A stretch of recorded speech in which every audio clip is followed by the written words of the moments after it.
رضی اللہ عنہ قال قال رسول اللہ نرجس کے وزن سرجس وعن عبد الله بن سرجس رضی اللہ عنہ قال قال رسول اللہ صلی اللہ علیہ وسلم لا يبولن احدكم في حجر رواه ابو داود النسائی. دیکھو دیوار میں اور زمین میں جو بل اور سوراخ ہوتے ہیں وہ اس لیے پہنچوائی ان کے پاس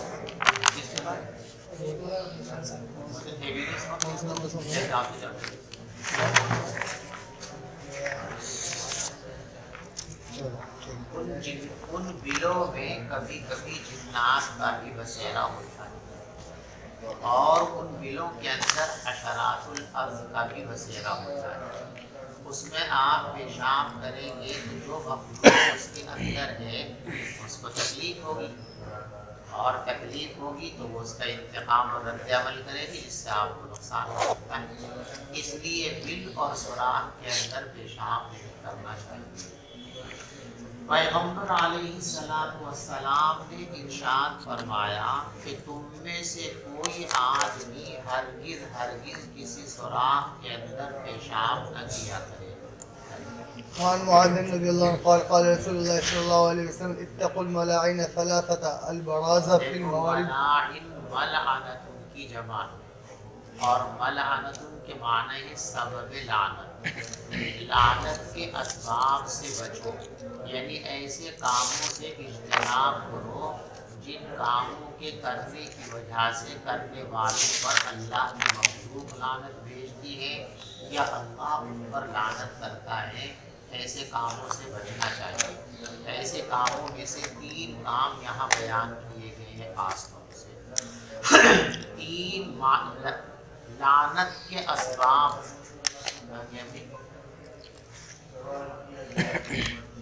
اتقوا الملاعن الثلاثہ لعنت کے 3 اسباب سے بچا کرو. تو 3 اسباب کیا ہیں؟ البراز فی الموارد وقارعۃ الطریق گھاٹ پر پاخانہ کرنا اور بیچ راستے پر پاخانہ کرنا.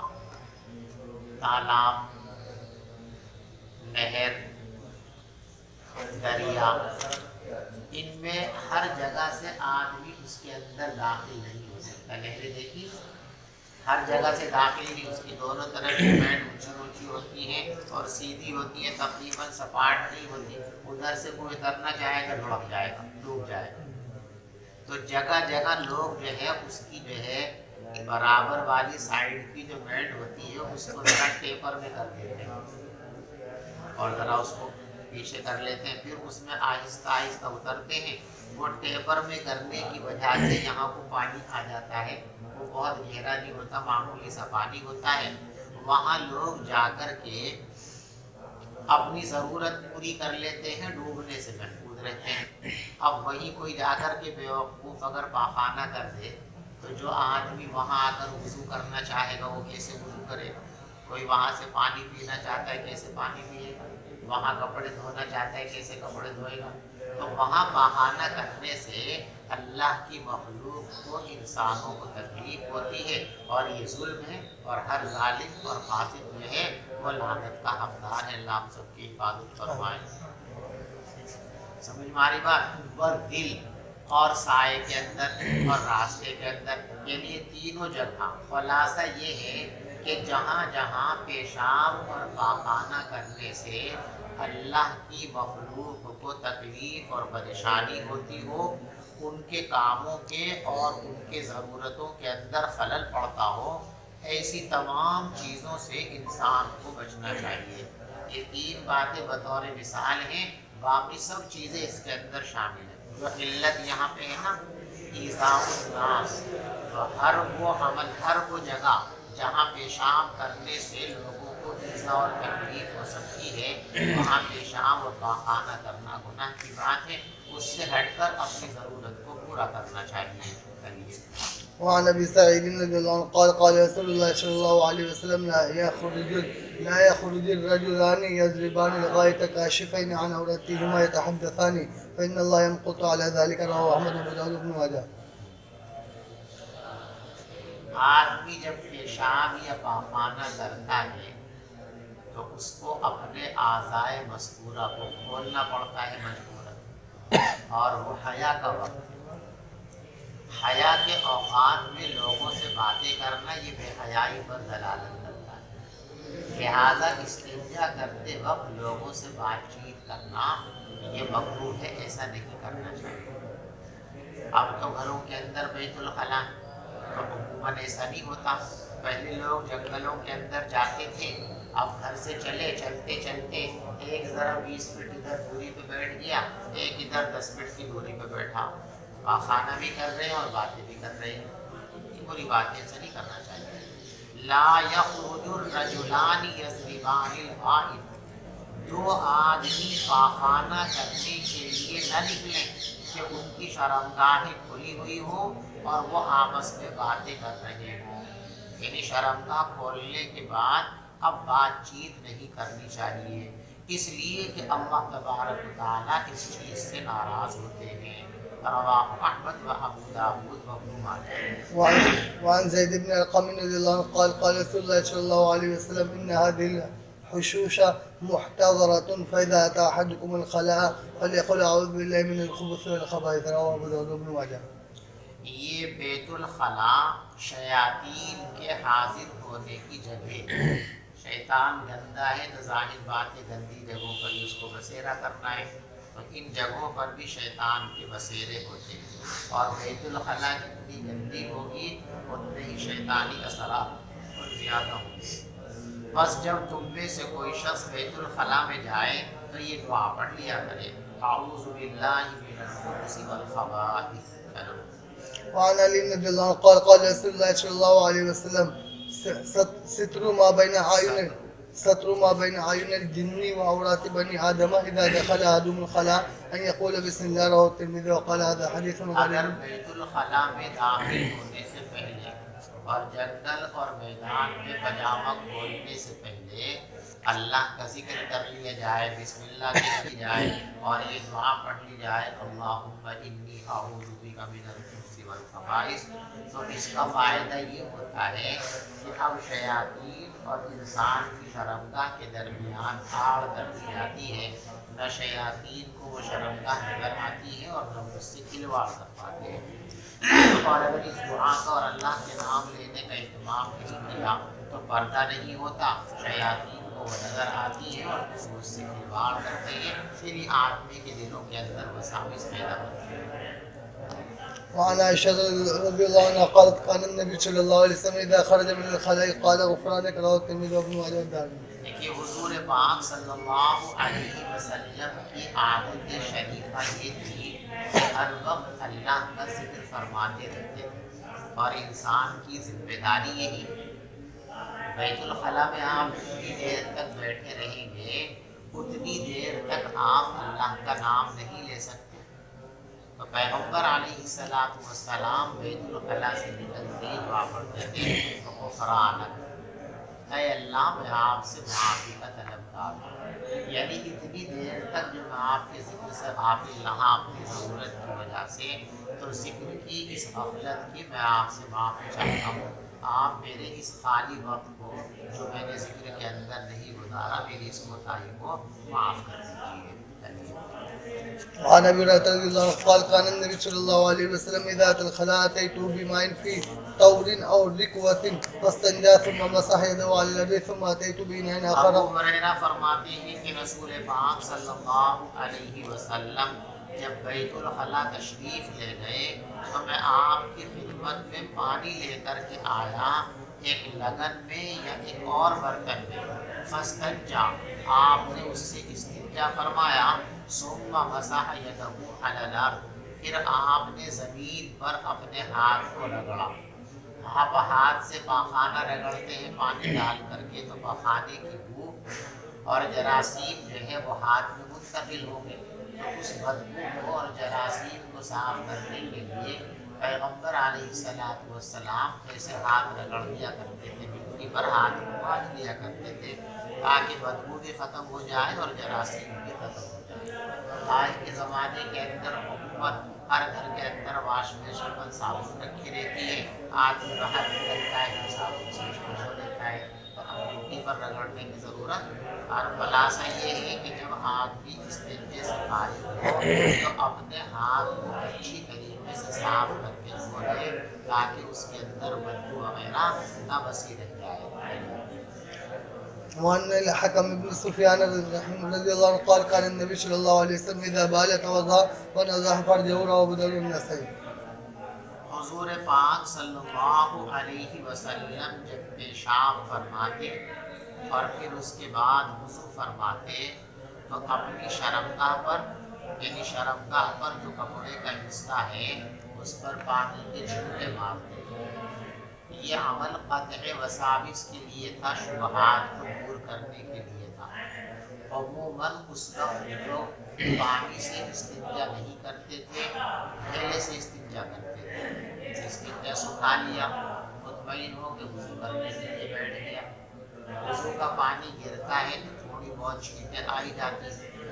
اب اگر وہ کسی اونچی جگہ پر بیٹھا ہوا نہیں ہے اور پانی کی چھینٹیں اس کپڑے پہ جائے گی جو کپڑا شرمگاہ سے متصل ہے, اب وضو کر کے اٹھے گا تو گیلا گیلا لگے گا, تو اب اسے یہ شبہ ہوگا کہ میرا پیشاب تو نہیں نکل وسوسے کے اندر مبتلا ہو جائے گا. جب آپ نے استنجا کرتے پہلی چھڑک دیا پانی تو اب چھینٹے میٹے لگیں گے بھی تو آپ کو وسوسہ پیدا نہیں ہوگا, اس لیے کہ آپ کو تو خود سے ڈالا ہے پانی. لیکن ہمارے یہاں چونکہ لوگ پانی سے استنجا کرتے ہیں 100% تو پانی سے استنجا کیا ہے تو وہ تو خود پتا کہ ہم نے پانی ڈالا, رومال پجامے کو بھیگنا ہے, روٹی کا وہ حصہ بھیگنا ہے. تو اب وہ جو وسوسہ ہے کہ یار گیلا پن یہ پیشاب کی وجہ سے تو نہیں ہے, اب یہ وسوسہ تو پانی سے استنجا کیا ہے اگر تو چھینٹے مارنے کی ضرورت نہیں ہے. اگر جو ہے پیپر سے استنجا کیا ہے, کپڑے سے استنجا کیا ہے, ڈھیلے سے استنجا کیا ہے تو ایسی صورت کے اندر مستحب ہے کہ وضو شروع کرنے سے پہلے ذرا سا پانی کا چھینٹا مار لیں تاکہ یہ وسوسہ پیدا نہ ہو کہ میرا پیشاب نکل گیا ہے.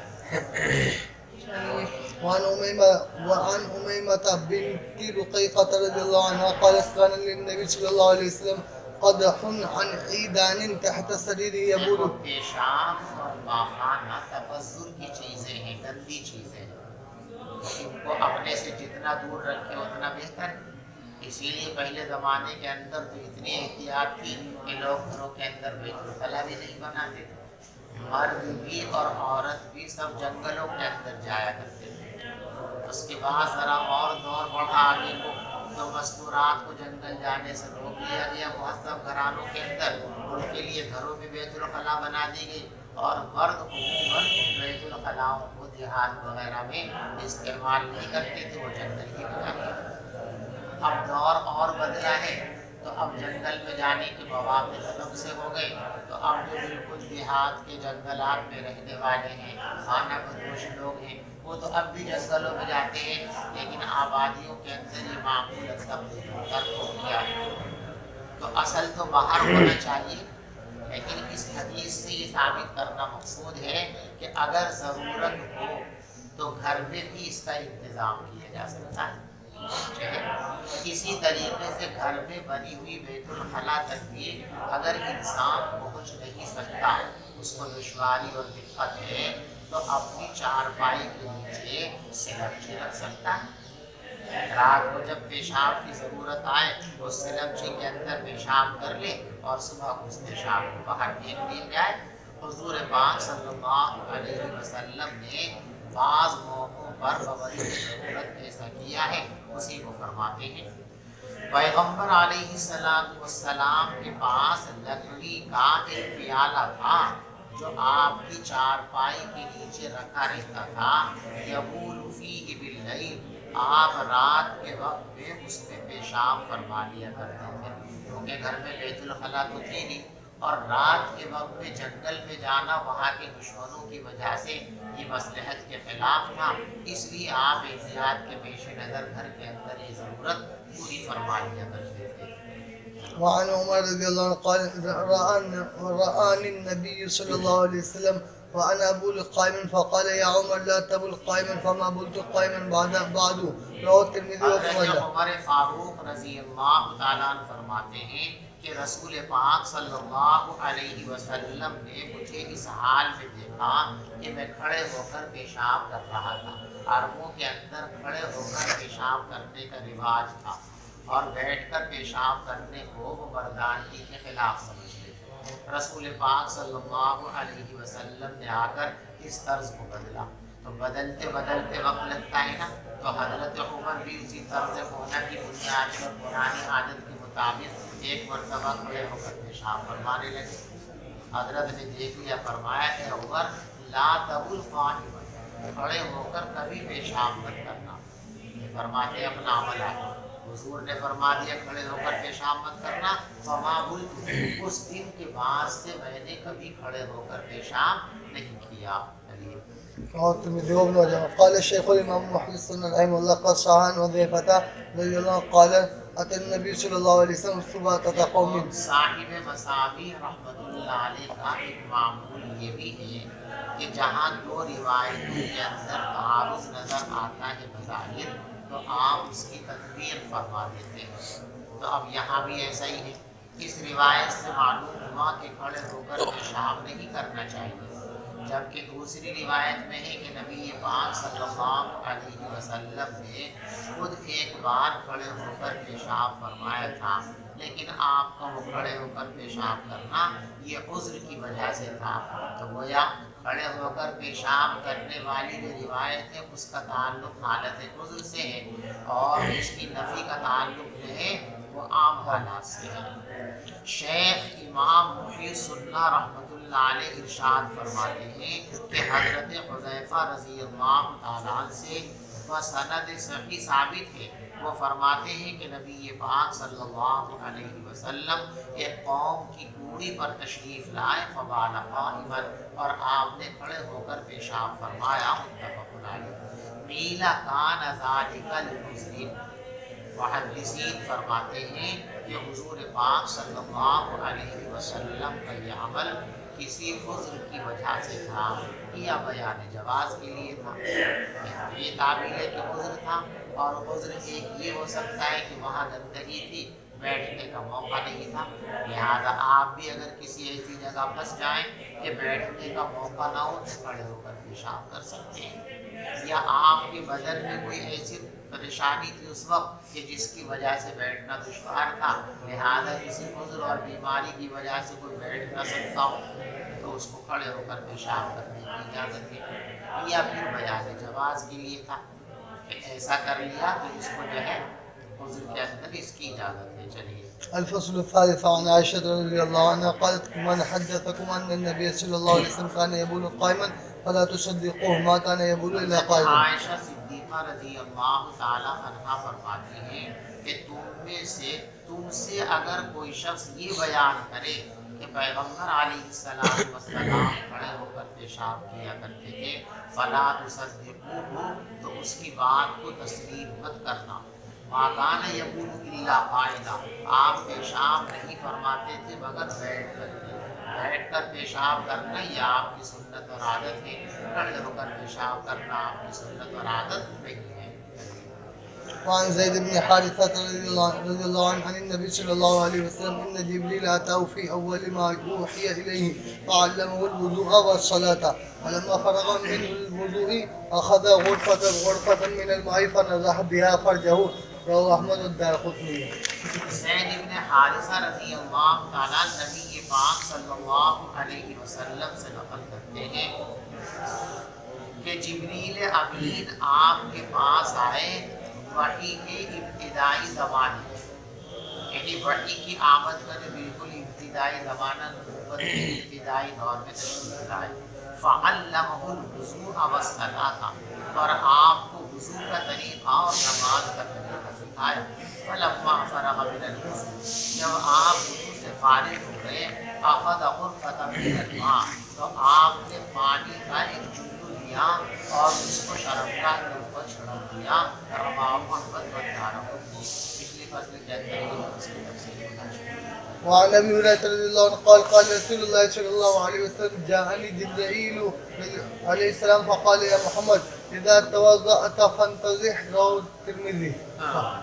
پیغمبر علیہ السلام فرماتے ہیں کہ میرے پاس جبریل امین تشریف لائے تو یوں کہا تھا اے محمد جب تم وضو کرنا شروع کیا کرو یا تم وضو کر لیا کرو تو پانی کا چھینٹا شرمگاہ پر مار دیا کرو۔ رواہ ترمذی وقال ھذا حدیث غریب وسمعت محمدا یعنی بخاری، اور میں نے امام بخاری رحمۃ اللہ علیہ کو ارشاد فرماتے ہوئے سنا ہے الحسن بن علی الہاشمی الراوی کہ اس روایت کے راویوں میں ایک راوی ہے حسن ابن علی الہاشمی، یہ راوی ضعیف راوی ہے، جن کی روایتوں کا کوئی خاص اعتبار نہیں ہے۔ وعن عائشة رضي الله عنها قالت بال رسول الله صلى الله عليه وسلم فقام عمر خلفه بكوز من ماء فقال ما هذا يا عمر؟ فقال ماء تتوضأ به قال ما أمرت اٹھتے ہی فوراً کر لینا یہ مستحب اور پسندیدہ اور بڑی فضیلت کی چیز ہے، اللہ ہم سب کو اس کی توفیق عطا فرمائے۔ بعض روایتوں میں یہ بات آئی ہے کہ جو آدمی ہمیشہ باوضو رہنے کی عادت بنا لے اللہ تبارک و تعالیٰ اس کو شہادت کا مرتبہ عطا فرمائے۔ وہ شہید ہو اولاً یا شہید نہ ہو، میدان جہاد کے اندر کافروں کے ہاتھوں نہیں مارا گیا، طبعی موت اپنے بستر پہ مرا ہے، تب بھی اس کے ساتھ قیامت کے دن وہ اعزاز و اکرام کیا جائے گا جو شہید کا اعزاز و اکرام ہوتا ہے۔ تو مستحب اور اعلیٰ اور فضیلت کی چیز ہے، لیکن ہر وقت باوضو رہنا یہ واجب اور فرض نہیں ہے، بلکہ وضو کی فرضیت کا اور وجوب کا تعلق عبادات سے ہے۔ جب ایسی عبادت جس کے لیے وضو شرط ہے، جب اس عبادت کا وقت آئے تو وضو کرنا فرض ہے، اور اگر اس عبادت کا وقت نہیں ہے تو پھر فوراً وضو کرنا فرض نہیں ہے۔ اس لیے قرآن میں جہاں وضو کا حکم دیا گیا تو وہ شرط کے ساتھ دیا گیا نا اذا قمتم الی الصلاۃ، جب تم نماز پڑھنے کا ارادہ کرو فاغسلوا وجوہکم، تو اب کیا کرو اپنا چہرہ دھو لو، ہاتھ دھو لو، مسح کر لو، پاؤں دھو لو، وضو کر لو۔ تو وجوب وضو کا تعلق وہ عبادت سے ہے، اور مستقل باوضو رہنا یہ فضیلت کی چیز ہے، استحباب کی چیز ہے، اور رسول پاک صلی اللہ علیہ وسلم کی اصل سنت اور اصل معمول یہی تھا کہ آپ ہمیشہ باوضو رہا کرتے، ادھر وضو ثابت ہوا ادھر آپ نیا وضو فرما لیا کرتے تھے، ٹھیک ہے، بلکہ وضو پر بھی وضو فرما لیا کرتے تھے۔ یہاں پیغمبر علیہ السلام نے اس مسئلے کی وضاحت کی ہے کہ پیشاب اور پاخانہ کرتے ہی وضو کے ٹوٹتے ہی فوراً وضو کرنا واجب نہیں ہے۔